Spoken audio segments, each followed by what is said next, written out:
मिलत टाइम्स में आपका स्वागत है। मैं हूं आपके साथ मुनव्वर आलम। सीबीआई हिंदुस्तान का एक विश्वसनीय इदारा है, एक सबसे सुप्रीम जांच एजेंसी है जिसके बारे में लोगों का ये ख्याल होता है जब भी कोई मसला ऐसा आ जाए जब किसी से ना सुलझे, उस अनसुलझे मसले को सुलझाने के लिए लोगों के जहनों में ख्याल आता है और वो ख्याल होता है कि सीबीआई से जांच कराई जाए।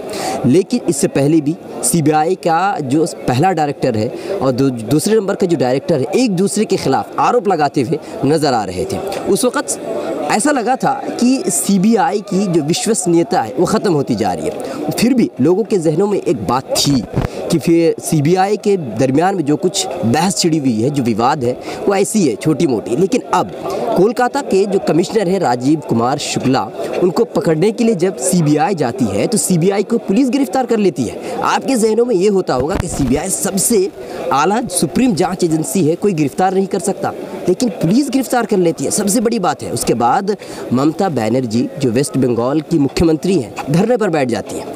क्या है आखिर इस मामले में कि सीबीआई ही पीछे हट जा रही है, सीबीआई पसपा हो जा रही है, कामयाब नहीं हो पा रही है। तो लोगों के जहनों में अब सीबीआई को लेकर के इतने दिनों से जो बहस और विवाद चला रहा है, क्या जहनों में पब्लिक ओपिनियन के लिए हम आए हुए हैं, यूनिवर्सिटी के अंदर है, लोगों के जहनों में क्या बात है, अब उनसे जानते हैं। आपका नाम सर पहले बताइए। नाम अक़दस समी है। अक़दस समी जी, जामिया से मास कम्युनिकेशन कर रहा हूँ। अच्छा, बात बताइए अक़दस भाई कि जब आप देख रहे हैं कि सीबीआई की ऐसी स्थिति हो गई है कि लोग जो उनके ऊपर विश्वास करता था वो विश्वास धीरे धीरे ख़त्म हो रहा है, क्या आपको भी ख़त्म होता हुआ नज़र आ रहा है? क्या आपको भी लगता है कि सीबीआई जो है पिंजड़े का तोता बन गया है? देखिए, मैं ये कहूँगा कि न सिर्फ सीबीआई का सवाल नहीं है, बल्कि इस देश में कुछ ऐसे संस्थान थे जिन्होंने पिछले 70 सालों में अपनी एक गरिमा बनाई थी। उसमें सीबीआई था, उसमें हमारी अदालतें थीं जिस पे सबको विश्वास था, चाहे वो किसी भी धर्म किसी भी जाति का हो। उसे लगता था कोई मसला फंसेगा तो हम देश की अदालतों में जाएंगे। लेकिन न जाने क्या हुआ है पिछले 4 सालों में कि देश की जो संस्थाएँ हैं वहाँ से पब्लिक का विश्वास उठ रहा है। और मैं समझता हूँ किसी भी प्रजातंत्र के लिए, डेमोक्रेसी के लिए, हम बहुत प्राउडली कहते हैं we are the largest democracy in the world. ये बड़ा ख़तरनाक मोड़ पे आके हम खड़े हो गए हैं कि आज आवाम का विश्वास इन संस्थाओं से टूट रहा है। और इसके पीछे वजह यह है कि इन संस्थाओं को एक डिक्टेटोरियल माइंडसेट से चलाए जाने की कोशिश हो रही है। हर संस्था की, जब आप डेमोक्रेसी की बात करते हैं सर, तो डेमोक्रेसी का पहला प्रिंसिपल ये है कि यहाँ पे डिवीजन ऑफ पावर होता है। प्राइम मिनिस्टर एक इंस्टीट्यूशन है, लेकिन और भी इंस्टीट्यूशन है। प्रेसिडेंट भी एक इंस्टीट्यूशन है, आपका सुप्रीम कोर्ट भी एक इंस्टीट्यूशन है, लोकायुक्त भी एक इंस्टीट्यूशन है। इस तरीके से तमाम तरह की इंस्टीट्यूशंस होती हैं। आज ये कोशिश हो रही है देश में कि सारे इंस्टीट्यूशंस को ख़त्म कर दिया जाए ताकि देश में एक छत्र राज अपना चलाया जा सके। आपके पास फिर आऊँगा आपके पास। एक बात अक़दस समी भाई ने कहा कि जितने भी इंस्टीट्यूशंस हैं उनको ख़त्म करने की कोशिश की जा रही है। आप बताइए, आपका पहले नाम बताइए आप। मोहम्मद अमानुल्लाह। आपको क्यों लगता है जो अक़दस भाई ने कहा ये बात सच है या नहीं? जी, पिछले 4 सालों से देखने में आ रहा है कि कभी सुप्रीम कोर्ट पर हमला होता है, सुप्रीम कोर्ट की जो स्वायत्ता है, उसकी जो इंडिपेंडेंसी, ऑटोनॉमी है, उस पर हमला होता है। मीडिया को तो खैर इसने ख़रीद ही लिया, जिसे 4th pillar of the democracy कहते हैं। और इस तरह सीबीआई, जिसे पहले ये लोग काफ़ी कहते थे कि ये पिंजड़े का तोता है, उसे भी ये लोग उसी तरह से, इवन कि कांग्रेस से भी बदतर तरीके से ये लोग अपने कब्ज़े में करना चाह रहे, इसकी ऑटोनॉमी को ख़त्म करना चाह रहे। तो धीरे धीरे एक एक करके ये सारे जो ऑटोनॉमस इंस्टीट्यूशन हैं जिस पे कि डेमोक्रेसी का दारोमदार होता है, वो सबको ख़त्म करते जा रहे हैं। बात बताइए, आपका नाम? मोहम्मद कासिम। अच्छा, बात बताइए, इन इंस्टीट्यूशंस को अपने हाथ में करके सरकार क्या करना, क्यों मतलब ऐसा करना चाह रही है, क्या फ़ायदा? देखिए, सबसे पहले जैसे अभी बात हो रही थी कि सीबीआई ने अपनी गरिमा बना के रखी है और जो मुल्क का तिरंगा है वो हमेशा पिछले 70 सालों में उसने ऊंचा बना कर रखा हुआ है। आजकल जो इन्होंने नफ़रत की सियासत इतनी तेज़ी के साथ फैला दी है कि मन मन में, हर दिल में सियासत और नफ़रत जो इन्होंने भर दी है। और कितने, अमित शाह का मामला आपके सामने आया था कि उनके लड़के ने 50,000 से कारोबार शुरू करके 80,000 करोड़ तक ले गया। आखिर ये सीबीआई वहाँ तक क्यों नहीं जाती?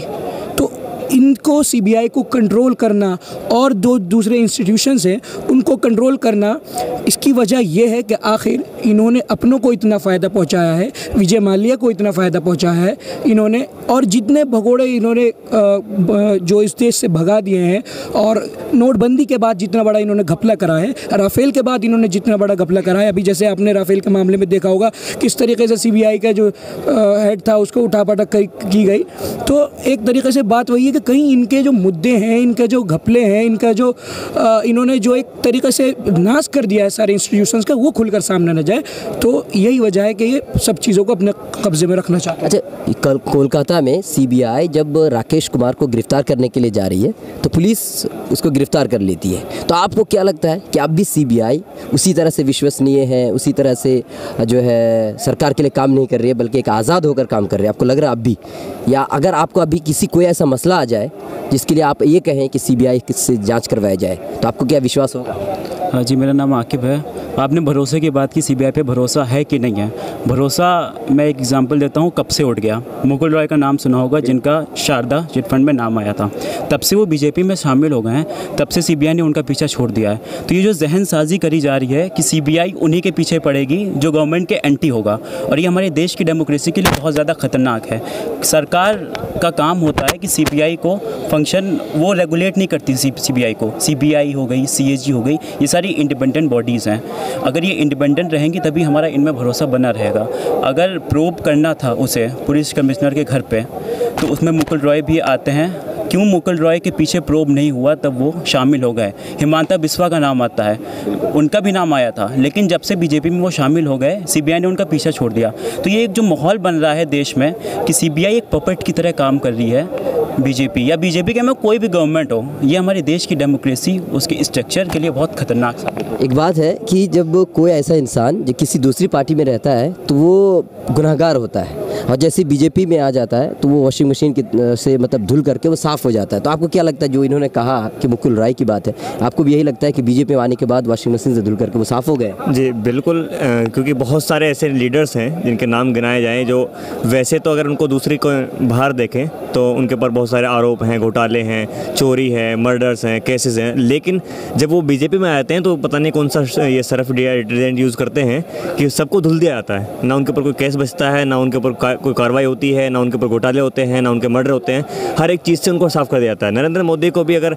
जब बात आई 2002 के उसके हत्याकांड की, तो उस वक्त भी उनको पहले तो कहा कि नहीं आरोपी हैं, सुप्रीम कोर्ट ने भी बताया, सबको बताया। जैसे ये प्राइम मिनिस्टर बन जाते हैं उसके बाद ना कोई जांच होती है इनके खिलाफ, ना कोई से इनको वीज़ा भी मिल जाता है, पूरे वर्ल्ड में घूमने का टूर बना लेते हैं। तो ये अल्लाह जाने कौन सा डिटर्जेंट ये यूज़ करते हैं जिसकी वजह से धुलाई हो जाती है। कोई भी लीडर होगा, अगर आप कोई कुछ भी गुनाह करते हैं तो आप बीजेपी ज्वाइन कर लीजिए, आपको धुल दिया जाएगा। अच्छा, एक बात बताइए अख्तर भाई, सुप्रीम कोर्ट पर हम विश्वास करते हैं, अब भी विश्वास बना हुआ है। सुप्रीम कोर्ट का भी फैसला आया हुआ है कि आप राजीव कुमार जो कोलकाता के कमिश्नर हैं उनसे पूछताछ कर सकते हैं, गिरफ्तार नहीं कर सकते हैं। तो जो एक बात कही जा रही थी कि सुप्रीम कोर्ट वगैरह जो है अभी सरकार के अंडर में आ रही हैं, उनके अंदर आकर के काम करते हैं, तो आपको अब भी लगता है कि सुप्रीम कोर्ट जो है आज़ाद है या नहीं है? देखिए, मैं कोई भी इंस्टीट्यूशन जो 70 साल में बना है उसे 4 दिन में आप नहीं गिरा सकते हैं। इसका मतलब ये नहीं है कि सुप्रीम कोर्ट को गिराने की या फिर कोर्ट्स को गुमराह करने की कोशिश नहीं हो रही है। अभी आपने देखा राफेल का जब जजमेंट आया है, तब हमने देखा कि राफेल को मतलब इतनी बेशर्म सरकार शायद मुझे लगता है इतिहास में नहीं आई होगी, क्योंकि कोर्ट के सामने जाके बड़ा सा बड़ा अपराधी सच बोलता है, और ये इतनी बेशर्म सरकार है जो कोर्ट में जाके फेक डॉक्यूमेंट्स देती है। तो मेरा ये कहना है कि नो डाउट हमारा विश्वास आज भी इस देश के लोकतंत्र में है, हमारा विश्वास इस देश की अदालतों में है, लेकिन ये एकदम सच्चाई बनी हुई है कि इस देश के लोकतंत्र को, कोर्ट्स को लगातार कमज़ोर किया जा रहा है। और अगर ये लोग ज़्यादा वक्त तक सत्ता में बच गए तो ये इस देश के प्रजातंत्र के लिए बहुत ही ख़तरनाक है। तो ये बहुत जिम्मेदारी है हम सबकी कि आरएसएस के आप चाहे कितने बड़े भी भक्त हों, उनसे भी मैं कहना चाहता हूँ, एक बार सोच लो, हिंदुस्तान के कॉन्स्टिट्यूशन से अगर प्यार है तो एक बार सोच लो, क्योंकि ये कॉन्स्टिट्यूशन को नहीं छोड़ने वाले हैं। चलिए, बहुत बहुत शुक्रिया नाज़रीन। तो आपने देखा कि जामिया के जो स्टूडेंट्स हैं उनकी जो राय है वो यही है कि जो आज़ादी है, जो इंस्टीट्यूशंस हैं उनकी जो आज़ादी है, 70 साल में ये बनी हुई एक विश्वसनीयता है, 4 दिनों के अंदर उसको गिराया नहीं जा सकता। अगर आप हमें फेसबुक पर देख रहे हैं तो हमारा पेज लाइक करें, अगर यूट्यूब पर देख रहे हैं तो हमारा चैनल सब्सक्राइब करना ना भूलें और बेल आइकन को ज़रूर दबाएं। Thank you so much. Millat times की मज़ीद वीडियोस देखने के लिए यहाँ क्लिक करके सब्सक्राइब करें और बेल आइकन को ज़रूर दबाएं ताकि आपको हमारी हर वीडियो का नोटिफिकेशन मिल सके।